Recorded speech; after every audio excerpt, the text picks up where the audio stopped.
Professor Simon is a loser Hufflepuff, just like me. And I thought, didn't need to chuck in loser there, mate. You could have just said Hufflepuff.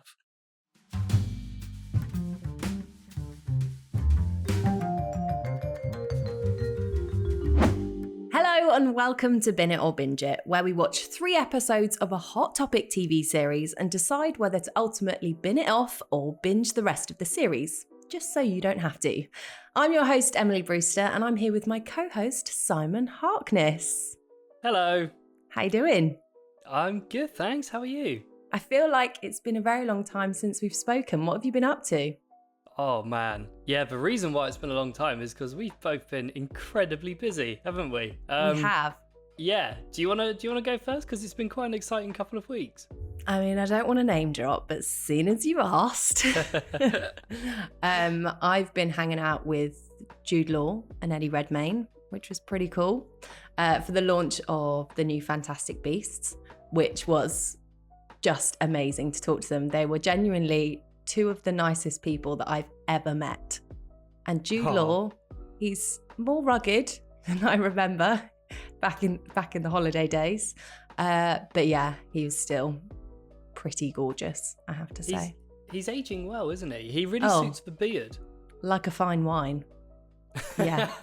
No, it was great. And they were really funny. So yeah, that's who I've been hanging out with, but I'm sure you're going to come in and trumpet straight away. So on the same day, when we went to the Harry Potter studio tour, whilst you were interviewing Eddie and Jude, I was hosting a potions class, cocktail class, with the rest of the cast of Fantastic Beasts. As you do. So Mads Mikkelsen, yeah, very odd day, very surreal day. Proudly repping the Hufflepuffs on here, though. I was the potions master. I had a wand, I had a robe, and had the rest of the cast of Fantastic Beasts, and it was so much fun. Probably the biggest one we've ever done, in terms of like the concept. I've no idea how we got it approved, no idea how we managed to make it work, but it did, and it's doing really well. Yeah, and everyone was so lovely. It's always a weird one, isn't it? Because when people say like, "Oh, what did you like?" If your family say, "Oh, how's work been this week?" and you're like, "It's been all right." Spoke to Jude Law, like what? Like yeah, you can't bring it up. I never bring it up because I just don't want to sound like a dick. But when people bring it up, you then people are obviously really interested in it, and so you want to like tell as many stories as possible, but you also don't want to sound like you're like bragging all the time. At least for me, anyway. Yeah, exactly. Yeah, like a braggy dick. Well, I love it, but good. Today, we're actually going to be discussing Anatomy of a Scandal. So it's a part courtroom drama, part domestic thriller, and part revenge story. Make what you will of that. But it's about James and Sophie Whitehouse, who are living in a pretty privileged life, it's fair to say. A Minister of Parliament, James's trajectory appears without limits until and a big one, his scandalous affair with a young staffer comes to light. So he's later accused of sexually assaulting the staffer. So it all develops into a trial, which then threatens to tear his career, his family life, and Westminster itself apart. You're not telling me just to tell me. To unburden yourself. Did you know about the story behind the series, Si? No, I didn't. There's a stories behind the series? Yeah, so it's obviously not based. It's the story itself isn't true, if that makes sense. But it's based. Okay. So it's fiction. Let me make sense of this. Hear me out. It's actually based on a novel by Sarah Vaughan, and she used to cover the British sex scandals as a courtroom reporter. So, although this specific story isn't real life, it's basically picked from a load of different cases, and it's not that far from reality if you read the newspapers recently. Yeah.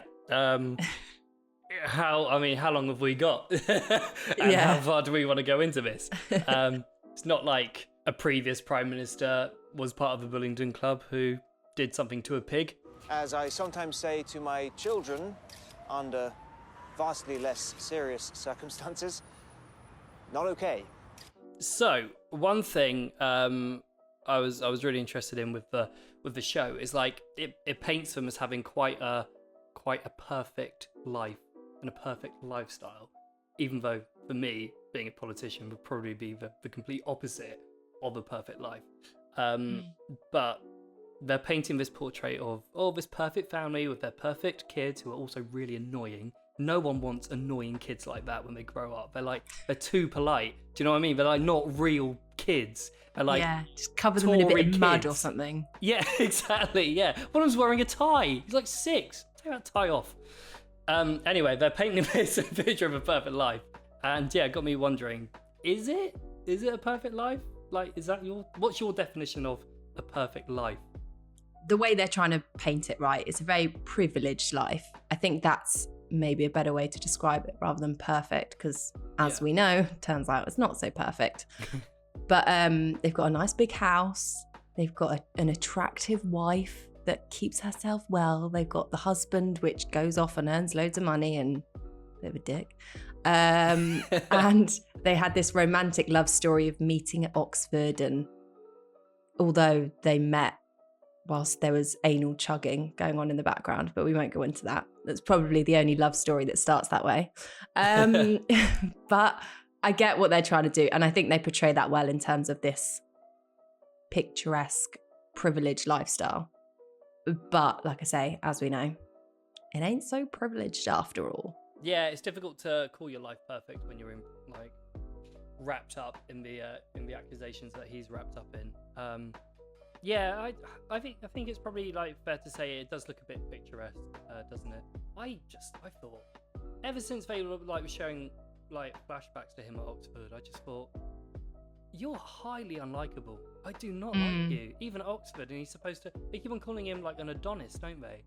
I think what they're trying to portray is that he's changed from that, or at least he's trying to change from his past.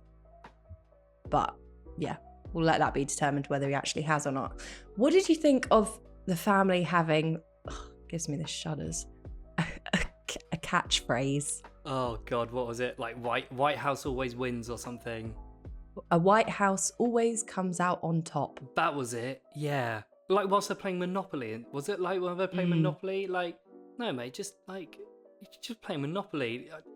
Families who have a motto, it's usually in Latin, and it always translates to them being the best. I'm just no, just chill. That's unbelievable pressure to put your kids under. It's a bit cult-like, I feel. It is a bit cult-like, yeah. I can picture them chanting it in a circle, if you know what I mean, at Christmas. It's weird and I don't like it.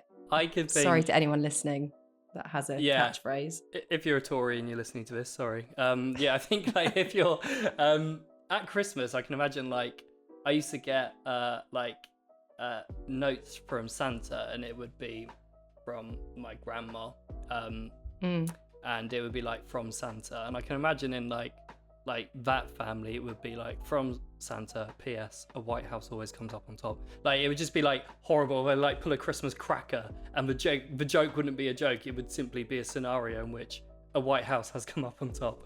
And I hate people like that. But what would your family catchphrase be if you had to have one? Okay, fine. We do have a catchphrase. No, I'm joking. What would it be? Brewster's always get battered. I don't know. Brewster's, I'm trying to think of an alliteration thing. I've got nothing. Brewster's become better. I don't know. Every generation they just get better. No, that's a good one. Brewster's become better. Yeah, I like that. What would yours be? I know you've thought about this. Love. No. It would be just plastered everywhere. Harkness after darkness. I don't know. That sounds very sinister, doesn't it? Harkness isn't a good one to rhyme much with, unless you want it to be quite morbid and sinister. That's amazing. I think maybe something along the lines of have a laugh and don't be horrible. That's quite a good poetic. Yeah, that was really, really good, that one. I think Harkness After Darkness is a winner, personally. A little bit creepy, but yeah. I'm going to... Harkness after darkness. We'll be fine. Of course you will. Okay, moving on. Moving on swiftly from that one. So, we've both watched 3 episodes. I might have watched a few more, but we've watched at least 3. Guilty. Would you bin it or binge it? I would. Binge it. Oh, God, that was intense. I know. Did you like the dramatic pause? Yes, the dramatic pause. Why? Tell me why. I thought the first episode was brilliant. I was hooked on it pretty much straight away. Second episode, it kind of dropped a little bit, I would say, but it built it up perfectly for the third. And third episode, by then, yeah, I was totally into it. I thought the sequence in the courtroom was really, really well done. Naomi Scott really came into her own in episode 3. And I've only seen the first 3 episodes, but I'm really looking forward to seeing more of it. Definitely one of the best first 3 episodes of a series I've seen for a while. I really enjoyed it. That is a big statement. Yeah. How about you? Sorry, that wasn't a... I thought that was your pause. Listen up, everyone. I might have given it away before when I said that I watched more than 3, but I would binge it. However, I don't think I was as gripped, maybe by the sounds of how you were. I think I liked a lot of the stuff they were doing, like I liked what they were trying to do with the camera work and when people were getting pulled back in midair, like a gut punch moment. But I just don't know if it worked for me. It made it a little bit hard to believe, if that makes any sense. Like I know what they were trying to do and it was all metaphoric and things like that, but I don't know, it just put me off a little bit. But I did watch all of it. So in terms of a drama that's pretty easy to watch, it has its moments of kind of like pulling you in and deciding which characters you like, because I think you immediately get drawn to Sienna Miller, right? As you generally would, to her character. But then you're kind of umming and ahhing of if she's completely innocent and whose side you want to be on. So I do get it, and I think it was easy to watch, but it's not a outright binge it. I know what you mean about the camera angles and stuff, by the way. Like it's with like the gut punch and like her falling to the ground and stuff, it kind of took you away from the story. Obviously, you know what they were trying to, like, that was supposed to like represent, like, oh no, the floor has fallen from her world, and so she is now falling towards the floor. Yeah. Cinema. Yeah. Like I said, really enjoyed it. Interested to know what you think about Sienna Miller and why you don't think she's necessarily innocent. I don't understand how she maybe wouldn't have had her doubts knowing what he was like when he was younger. Obviously, you would never assume that someone would sexually assault someone, but knowing his character, she obviously didn't think that he was the perfect husband. But then I guess I don't want to give it away because you haven't seen all of it, and I know we're only allowed to watch 3. Typically, we when we first started thinking about this podcast, we thought, the first 3 episodes would be good, because if you don't, you should know by 3 episodes in whether you want to carry on binging this series. And typically, it sounds like there's a terrible twist what happens in the 4th episode. It's pretty ridiculous. It's the only way I can describe it. You're probably, once you watch it, and for anyone watching now, if they go with our recommendation of binging it, and they do watch it, they're going to be like, obviously, but there are some big issues with it. That's the only way I can say it without not giving too much away. Because the behaviour of entitled toffs is something the public no longer finds cute. I've weirdly been to court quite a few times, and it's pretty intense. Yeah, I got called for jury service when I was 18. Stealing jewellery. Yeah. 18? Fucking hell. Yeah, as soon as I could. It was really cool. I obviously can't talk about it. But yeah, I can't talk about the case, but it was... What happens on jury duty? Because I'm 30 and I've never been, and you were straight into it when you were 18. 18's not old enough to decide on someone's fate. That's insane. I mean, excuse me. I actually got put forward as the foreman or forewoman, the person that like gives the verdict. And then I was like, actually, no, I don't want to do it. So what happens then? Someone else did it. But yeah, you obviously depends on the case. But you go in and there's just a lot of paperwork. It is pretty boring. And then you hear all the evidence. But what is funny, maybe this come across as not funny, if there's like text conversations that the solicitors have to read out, it is hilarious. If there's You like, up? Question mark? text talk. It's like G2G. See you in a bit. XOX. It's so funny. Hi, M8 just killed someone. Lol. Yeah. But yeah, it's a very long process. Obviously, depending on what the case is. This is honestly blowing my mind. So you're not allowed to talk about the case. Let's fuck talking about the series. I want to hear about your time in court. So you're not allowed to talk about the case. Are you allowed to say like a generic overview of what the case was? Like, was it a murder? Was it a shoplift? Was it a car crash? Like, I don't know, but what are they going to do? It's not like this is being recorded. It was an aggravated burglary. oh, okay. Yeah, that's generic enough. Wow. That's amazing. It was pretty long though. I was in on my birthday in deliberation. So you're literally sat in a room with a group of people that you don't know all day, every day. And it's a Wow. lot. So on your 18th birthday, you I think it must have been my 19th then. I mean, that's a hell of a story. I bought a lottery ticket on my 18th birthday. That's how not how I remember my 18th birthday, but like that was the big event that happened on mine. And I know yours was like 19. That is mental. It's pretty rare. My mum's very jealous, and she's not 18. Obviously, she's older than that. She's never been called up for it. My dad's been called like 2 or 3 times. I think you can say no after that though. So. You're so intrigued by this. People are listening or watching thinking, oh, this is not what we came here for. One final question. Okay, go. Guilty, not guilty. Are you allowed to say what the verdict was? Dunno, but we've come this far. Not guilty. Okay. And because there wasn't enough evidence. wow. I don't know if I am not on this next podcast, then you know what's happened to me. Someone's going to come knocking on my door. I can't believe he said. Yeah, no, it has to be guilty. What was it? Beyond reasonable doubt. Wow. So if you say they're guilty, it has to be kind of solid evidence. Yeah. So, when OJ got acquitted, it was clearly beyond reasonable doubt. So I imagine we're going to have to pixelate your face for the whole of the podcast. And change my voice like this. Change my voice.